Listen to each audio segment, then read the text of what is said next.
Hi friends, welcome to our channel. ఈరోజు మన వీడియోలో ఒక మంచి స్టాకును మీకు చూపించబోతున్నాను. అదేంటంటే మీరు ఇన్వెస్ట్మెంట్ చేస్తే డబుల్ అయ్యే ఛాన్సెస్ 99% ఈ స్టాకులు ఉన్నాయి. లేదా లాంగ్ టర్మ్ వరకు ఉంచుకున్నానంటే మీ ఇన్వెస్ట్మెంట్ 5 టైమ్స్ రిటర్న్ ఇవ్వడం జరుగుతుంది. అదే మనము ఈ కంపెనీ రిటర్న్ చూసుకున్నట్లయితే 1 డేలో -4%, అలాగే 5 డేస్లో -8% రిటర్న్, ఫస్ట్ మంత్ 1 మంత్లో -24%, అలాగే 6 మంత్లో 15% ప్లస్ ఇవ్వడం జరిగింది. ఇయర్ టు డేట్లో 24% మైనస్, 1 ఇయర్లో చూసుకున్నట్లయితే 75% రిటర్న్ ఇవ్వడం జరిగింది. 5 ఇయర్స్లో చూసుకున్నామంటే 412%, అలాగే మ్యాక్సిమం చూసుకుంటే 6762% అనమాట. ఓకే, ఇంత రిటర్న్. అందుకే మీరు ఎప్పటికైనా స్టాక్ మార్కెట్కి రావాలంటే లాంగ్ టర్మ్ కోసం ఆలోచించి రావండి. షార్ట్ టర్మ్ అనేది చాలా తక్కువ మీకు రిటర్న్ ఇవ్వడం జరుగుతుంది. Long term is a very best option అని నేను చెప్తాను. అలాగే మనం ఈ కంపెనీ ఫండమెంటల్ మొత్తం మీకు చూపిస్తాను. ఓకే, అలాగే కంపెనీ 31న ఈ నెల 31న క్వార్టర్ రిజల్ట్స్ రావడం జరుగుతుంది. ఓకే, 9 మంత్ క్వార్టర్ రిజల్ట్స్ రావడం జరుగుతుంది. ఒకవేళ మీరు రిజల్ట్స్ వచ్చాక ఇన్వెస్ట్మెంట్ చేస్తామంటే అది మీ ఇష్టం. ఎందుకంటే మీకు లాభం వచ్చినా నష్టం వచ్చినా మీరే ఫేస్ చేయాలి, నేను కాదు కదా. అందుకే అనమాట మీరు మినిమం 10 షేర్స్ తీసుకోండి. 10 షేర్స్ తీసుకున్నా కానీ మీరు ఫ్యూచర్లో స్టాక్ స్ప్లిట్ అయితే 100 షేర్లు దొరకడం జరుగుతుంది మీకు. అది కూడా కాకుండా నెంబర్ ఆఫ్ షేర్స్ ఎన్ని ఉన్నాయంటే దీంట్లో 1,09,00,000 ఉన్నాయి షేర్స్. ఓకే, ప్రమోటర్ హోల్డ్ వచ్చేసి 70% అబోవ్లో హోల్డ్ చేశారు. అలాగే మీరు ఎవరైనా కొత్తగా స్టాక్ మార్కెట్కి వచ్చేవాళ్ళు ముందుగా స్టాక్ మార్కెట్ అంటే ఏంది ముందు తెలుసుకోండి, అప్పుడు రాండి. మీరు డీమ్యాట్ అకౌంట్ ఓపెన్ చేసుకోవాలనుకుంటే నేను మన ఛానల్లో డిస్క్రిప్షన్ కింద లింక్ ఇవ్వబడుతుంది, ఓపెన్ చేసుకోవచ్చు. బ్రోకరేజ్ 0 అనమాట. అలాగే నేను సెబీ రిజిస్టర్ని కాదు, నేను ఎడ్యుకేషన్ పర్పస్ కోసం చెప్తున్నాను. కంపెనీ పేరు వచ్చేసి సుమిత్ సెక్యూరిటీస్ లిమిటెడ్. దీని బిజినెస్ మనం చూసుకున్నట్లయితే ఓకే, ఇన్వెస్ట్మెంట్ చేస్తుంది, షేర్స్ మీద కూడా ఇన్వెస్ట్మెంట్ చేస్తుంది, అలాగే సెక్యూరిటీస్ మీద కూడా బాండ్ రూపంలో ఇవి పెట్టి ఇది బిజినెస్ చేయడం జరుగుతుంది. ఇది ఆర్బీఐతో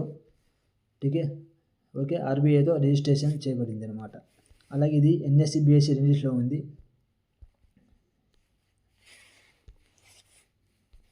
మార్కెట్ క్యాపిటల్ వచ్చేసి 2,523, అలాగే కరెంట్ ప్రైస్ వచ్చేసి 2,314 ఉంది. దీన్ని హైలో చూసుకున్నట్లయితే మనం 3,726 ఉంది. లో చూసుకున్నట్లయితే 1,130 రూపాయలు ఉంది స్టాక్ ప్రెజెంట్ స్టాక్. అలాగే మనం స్టాక్ పీ చూసుకున్నట్లయితే 22. బుక్ వాల్యూ చూసుకున్నట్లయితే మెయిన్ ఇక్కడ 10,300. ఎంట్రెన్స్ వాల్యూ చూసుకున్నట్లయితే 10,061 అనమాట. కనిపిస్తుంది కదా, చూసారా? అంటే మనకు స్టాక్ వచ్చేసి 2,300 లోపు ప్రెజెంట్ ఉంది, కానీ దీన్ని షేర్ చూపిస్తుంది. షేర్ ప్రైజ్ ఫ్యూచర్లో 10,300 బుక్ వాల్యూ చూపిస్తుంది. అంటే బుక్ వాల్యూ అంత కింద 4 టైమ్స్ అనమాట. 4 టైమ్స్ మనకు కింద దొరకడం జరుగుతుంది మనకు ప్రెజెంట్. అలాగే డివిడెంట్ లేదు, 0. ఆర్ఓసి చూసుకుంటే 1.39, ఆర్ఓఈ చూసుకుంటే 1.07, ఫేస్ వాల్యూ చూసుకుంటే 10 అనమాట. అంటే ఫ్యూచర్లో ఇది స్ప్లిట్ అయ్యే అవకాశం కూడా ఉంది. అలాగే ఈపీఎస్ చూసుకుంటే 98.3%, ప్రైవేట్ టు ఇన్వెస్ట్ ఉంటే 22%. అదే డెప్త్ ఈక్విటీ చూసాం కదా, దీనికి అప్పులు ఏం లేవు, ఇది మంచి పాజిటివ్. దీనికి కంపెనీకి అప్పులు ఏం లేవు అనమాట. రిజర్వ్ చూసుకున్నట్లయితే చూసారా 11,218 కోట్లు దీనికి రిజర్వ్లో ఉన్నాయి అన్నమాట. అలాగే రిటర్న్ ఆన్ ఈక్విటీ చూసుకుంటే 1.07, సేల్స్ గ్రోత్ ప్రాఫిట్ గ్రోత్ చూసుకున్నారు 120, సేల్స్ గ్రోత్ ప్రాఫిట్ గ్రోత్ చూసుకుంటే 103. అలాగే ప్రాఫిట్ ఆఫ్టర్ ట్యాక్స్ ప్యాట్ చూసుకుంటే 114 కోట్లు. టోటల్ అసెట్స్ చూసుకుంటే అంటే మనం 12,968 కోట్లు దాకా ఉన్నాయి.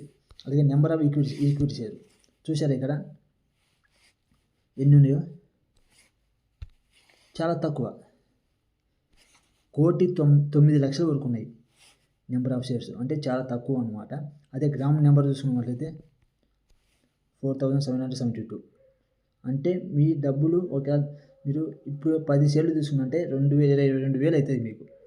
ఓకే, అలాగే కంపెనీ గ్రామ నెంబర్ కూడా చూసుకున్నాం 4,500. అంటే మీకు డబుల్ అయ్యే ఛాన్స్ 99% ఉంది ఈ కంపెనీలో. అందుకే మీరు ఇన్వెస్ట్మెంట్ చేసే ముందు ఏమైనా సేఫ్ రిజిస్టర్ కానీ మేనేజ్మెంట్ వాళ్ళని కనుక్కొని మీరు ఇన్వెస్ట్ చేయడం మంచిది. అలాగే ఇంట్రెస్ట్ ఫీ తీసుకున్నారంటే 29.3. ఇంకా మనం ఈ బిజినెస్లో ఫైనాన్షియల్ ఇన్వెస్ట్మెంట్లో కంపారిజన్ తీసుకున్నట్లయితే మనం Bajaj finance, Bajaj fin service, Jio financial, Bajaj holding, చోల్మాన్ investment finance, Shriram finance, Muthoot finance ఇవి ఉండడం జరిగింది ఈ లిస్టులో.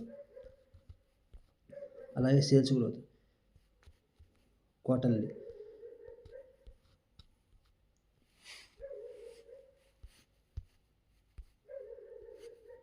సేల్స్ చూసుకున్నట్లయితే మనం 2000 ఇవి సేల్స్ అంటే అవుతూ ఉంటాయి ఇంట్లో మంచిగానే సేల్స్.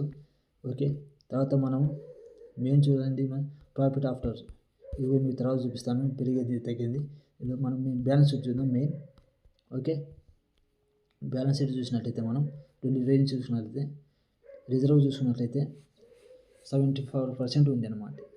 ఓకే, ఇంకా మనం ఇక్కడ ఇంకా మీకు డయాగ్రామ్లో మీకు ఇంకా మంచిగా అర్థమవుతుంది అన్నమాట. ఓకే, ప్రమోటర్ హోల్డింగ్స్ 74% ఉంది. అలాగే పబ్లిక్ చూసుకున్నట్లయితే 25% ఉన్నారు. అలాగే డొమెస్టిక్ చూసుకుంటే 0.24%. ఇది ఎఫ్ఐఐ చూసుకున్నట్లయితే 0.06%. అర్థమవుతుంది కదా. అలాగే మనం కంపెనీ మంత్లీ, వీక్లీ, డైలీ మనము స్టాక్ ఈ కంపెనీ ఎట్లా ఉంది అని చూసుకున్నట్లయితే మనం డైలీ, వీక్లీ బేరీస్గా ఉంది అన్నమాట. ఓకే, అలాగే మంత్లీ చూసుకున్నట్లయితే వెరీ బుల్లిష్గా ఉంది, ట్రెండ్ ఉంది. అలాగే దీని స్కోర్ చూసుకున్నట్లయితే 8 ఇవ్వడం జరిగింది. అలాగే మనం 3 years CAGR compound annual growth ratio చూసుకున్నట్లయితే రెవెన్యూ చూసుకున్నట్లయితే మెయిన్ 52%. అలాగే ఆపరేటింగ్ ప్రాఫిట్ చూసుకున్నట్లయితే 56%, నెట్ ప్రాఫిట్ చూసుకుంటే 60% ఉండడం జరిగింది. అలాగే మనం రెవెన్యూ ప్రాఫిట్ లాస్ట్ను చెప్తాను.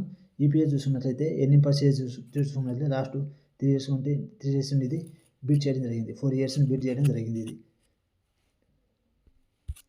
అలాగే బుక్ వాల్యూ పర్ షేర్ చూసుకున్నట్లయితే మనం ఇది కూడా లాస్ట్ 4 years ఇది బీట్ చేయడం జరిగింది, ఇక్కడ కూడా ఇంక్రీజ్ అనేది. అలాగే ROE రిటర్న్ ఆన్ ఈక్విటీ కూడా మనం చూసుకున్నట్లయితే లాస్ట్ ఇయర్ను బీట్ చేయడం జరిగింది 2023. డెప్త్ ఈక్విటీ అంటే దీనికి 0 అన్నమాట, అప్పులు ఏం లేవు 0 కంపెనీ. అలాగే ఇక్కడ మనము రెవెన్యూ చూసుకున్నట్లయితే ఎవ్రీ ఇయర్ ఇంక్రీజ్ అవ్వడం జరుగుతుంది. అలాగే ప్రాఫిట్ కూడా చూసుకున్నట్లయితే ఎవ్రీ ఇయర్ కూడా ఇంక్రీజ్ అవ్వడం జరిగింది అన్నమాట. అదనమాట కంపెనీ మంచిది. అందుకే మీరు ఇన్వెస్ట్మెంట్ చేసే ముందు ఫైనాన్షియల్ అడ్వైజర్ తీసుకొని ఇన్వెస్ట్ చేయడం మంచిది. నాకైతే ఎంత పరిజ్ఞానం ఉందో అంత మీకు ముందు ఉంచుతున్నాను ఈ స్టాక్ గురించి. అలాగే కంపెనీ మీరు ఇన్వెస్ట్మెంట్ చేసినప్పుడు లాభం వచ్చినా నష్టం వచ్చినా మీకే వస్తుంది. లాభం వచ్చినా మీరు తీసుకుంటారు, నష్టం వచ్చినా మీరు పే చేయాలి. అందుకే ఏంటంటే మినిమం 10 షేర్స్ తీసుకోండి. 2,000 దొరుకుతుందంటే ఇంకా మంచిది, 2,000 కొంత ఉన్నా కానీ తీసుకోండి. ఇప్పుడు ఏంటంటే ఇంకా వచ్చే నెల 1 ఫిబ్రవరి 1న నిర్మలా సీతారామన్ బడ్జెట్ అనౌన్స్ చేస్తారు. దాన్ని బట్టి ఉంటుంది అన్నమాట మార్కెట్ ఉపరగొట్టి ఉంటుంది. ఇప్పుడు భయపడమాకండి, మార్కెట్ ఇంత కిందికి వస్తుందని మంచి ఫార్చునిటీ అన్నమాట. ఈ ఒక మంచి ఇన్వెస్టర్కు ఇన్వెస్ట్మెంట్ చేయడం మంచిది, అదృష్టం దొరుకుతుంది అన్నమాట. ఎప్పుడైతే మార్కెట్ పడుతుందో అప్పుడు అంత మంచిది అన్నమాట. ఇంకా డబ్బులు ఉన్నాయంటే ఇన్వెస్ట్ చేయడం మంచిది. ఓకే, మీకు ఈ వీడియో నచ్చినట్లయితే షేర్ చేయండి, లైక్ చేయండి, కామెంట్ చేయండి. జై హింద్.